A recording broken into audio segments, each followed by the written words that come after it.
Bismillahirrahmanirrahim. Assalamualaikum warahmatullahi wabarakatuh. Perkenalkan, nama saya Yunita bin Johari dengan NIM 1904030131. Di sini saya akan memaparkan materi tentang perilaku konsumen. Perilaku konsumen adalah proses dan aktivitas ketika seseorang berhubungan dengan pencarian, pemilihan, pembelian, penggunaan, serta pengevaluasian produk dan jasa demi memenuhi kebutuhan dan keinginan. Perilaku konsumen merupakan hal-hal yang mendasari konsumen untuk membuat keputusan pembelian. Selanjutnya, pribadi konsumen terhadap perilaku konsumsi. Yang pertama, pengolahan informasi. Pengolahan informasi adalah proses yang dilakukan pada tahap manajemen dalam sebuah organisasi pada saat kita ingin mengambil sebuah keputusan. Contohnya, jika saya ingin membeli suatu barang, otomatis saya harus menganalisis barang itu terlebih dahulu. Apakah barang itu baik untuk saya ke depannya atau tidak? Yang kedua, sikap konsumen. Sikap konsumen adalah tindakan atau hal yang disukai oleh konsumen. Kita sebagai seorang konsumen harus cerdas mengatur atau mengambil sebuah keputusan agar nantinya kita tidak menyesali keputusan yang kita ambil. Yang ketiga, gaya hidup. Gaya hidup adalah bagian dari kebutuhan manusia yang bisa berubah-ubah tergantung keinginan dan kemauan seseorang untuk mengubah gaya hidupnya. Contohnya saya sebagai mahasiswa, otomatis gaya hidup saya tuh menghabiskan banyak waktu dengan belajar.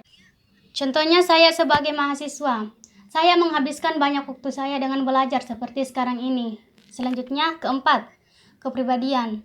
Kepribadian adalah keseluruhan cara seseorang individu berinteraksi dengan individu lain. Kecerdasan. Bagaimana kecerdasan mempengaruhi perilaku konsumsi saya? Kecerdasan sangat mempengaruhi perilaku konsumsi saya. Karena mengapa?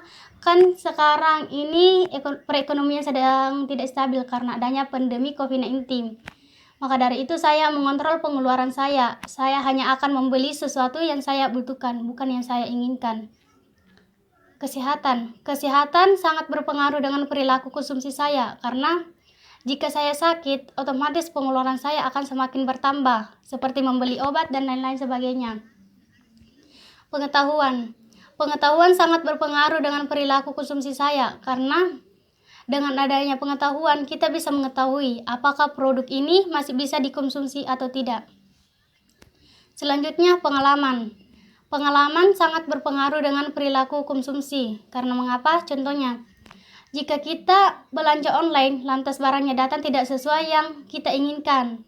Nah, maka dengan adanya pengalaman seperti itu, kita akan mengusahakan supaya hal tersebut tidak akan terjadi lagi. Maka dari itu, sebelum kita ingin belanja online, kita harus menganalisis barang yang akan kita beli. Apakah barang ini sesuai yang kita inginkan atau tidak? Selanjutnya, lingkungan sosial makro terhadap perilaku konsumen. Yang pertama, budaya konsumen. Budaya konsumen merupakan istilah yang menyangkut tidak hanya perilaku konsumsi, tetapi adanya suatu proses reorganisasi, bentuk dan isi produksi simbolik di dalamnya. Kedua, subbudaya dan demografi. Subbudaya adalah sekelompok orang yang memiliki perilaku dan kepercayaan yang berbeda dengan kebudayaan induk mereka. Sedangkan demografi merupakan setiap tulisan yang mengenai rakyat atau kedudukan rakyat. Ketiga, strategi sosial. Strategi sosial terbagi menjadi 3. Yang pertama itu kelas sosial. Kelas sosial adalah pembagian kelas dalam suatu masyarakat dalam tingkat pendapatan. Yang kedua, status sosial. Status sosial adalah posisi seseorang dalam kelompok. Yang ketiga, kelompok sosial. Kelompok sosial adalah gabungan seseorang yang saling berinteraksi. Gabungan seseorang dalam kelompok yang saling berinteraksi. Selanjutnya, lingkungan sosial mikro terhadap perilaku konsumsi. Yang pertama, pengaruh keluarga. Keluarga didefinisikan sebagai sebuah kelompok yang terdiri atas 2 orang atau lebih, yang terikat oleh perkawinan atau adopsi yang biasanya tinggal dalam satu rumah. Keluarga sangat berpengaruh terhadap perilaku konsumsi saya. Karena mengapa? Mereka sangat membantu saya dalam hal-hal yang saya perlukan, baik dalam materi maupun non-materi. Karena setiap saya ingin mengambil sebuah keputusan, saya pasti akan bertanya kepada seseorang yang dekat dengan saya, termasuk keluarga saya sendiri. Selanjutnya, proses keputusan pembelian. Yang pertama, sebelum pembelian. Maksudnya, sebelum kita melakukan sebuah pembelian, kita harus mengetahui produk apa yang akan kita beli. Yang kedua, saat pembelian. Maksudnya, saat kita melakukan sebuah pembelian, kita harus menganalisis barang yang akan kita beli. Kita harus mencobanya terlebih dahulu. Apakah kualitasnya baik atau tidak? Apakah sudah cocok dengan kita atau tidak? Ketiga, sesudah pemakaian. Maksudnya, apakah kita merasa puas dengan produk yang sudah kita beli? Apakah kita menggunakannya dengan baik sesuai yang kita inginkan atau tidak? Selanjutnya, kepuasan dan loyalitas konsumen. Yang pertama, kepuasan konsumen. Maksudnya, apakah kita sudah merasa puas dengan produk yang sudah kita beli? Apakah produk itu berjalan dengan baik sesuai dengan yang kita inginkan? Yang kedua itu loyalitas konsumen.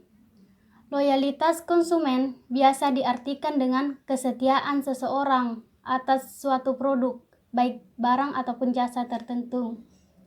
Loyalitas itu berarti pelanggan terus melakukan pembelian secara berskala. Terima kasih, mungkin cukup sekian materi yang dapat saya paparkan. Kurang dan lebihnya mohon dimaafkan. Wassalamualaikum warahmatullahi wabarakatuh.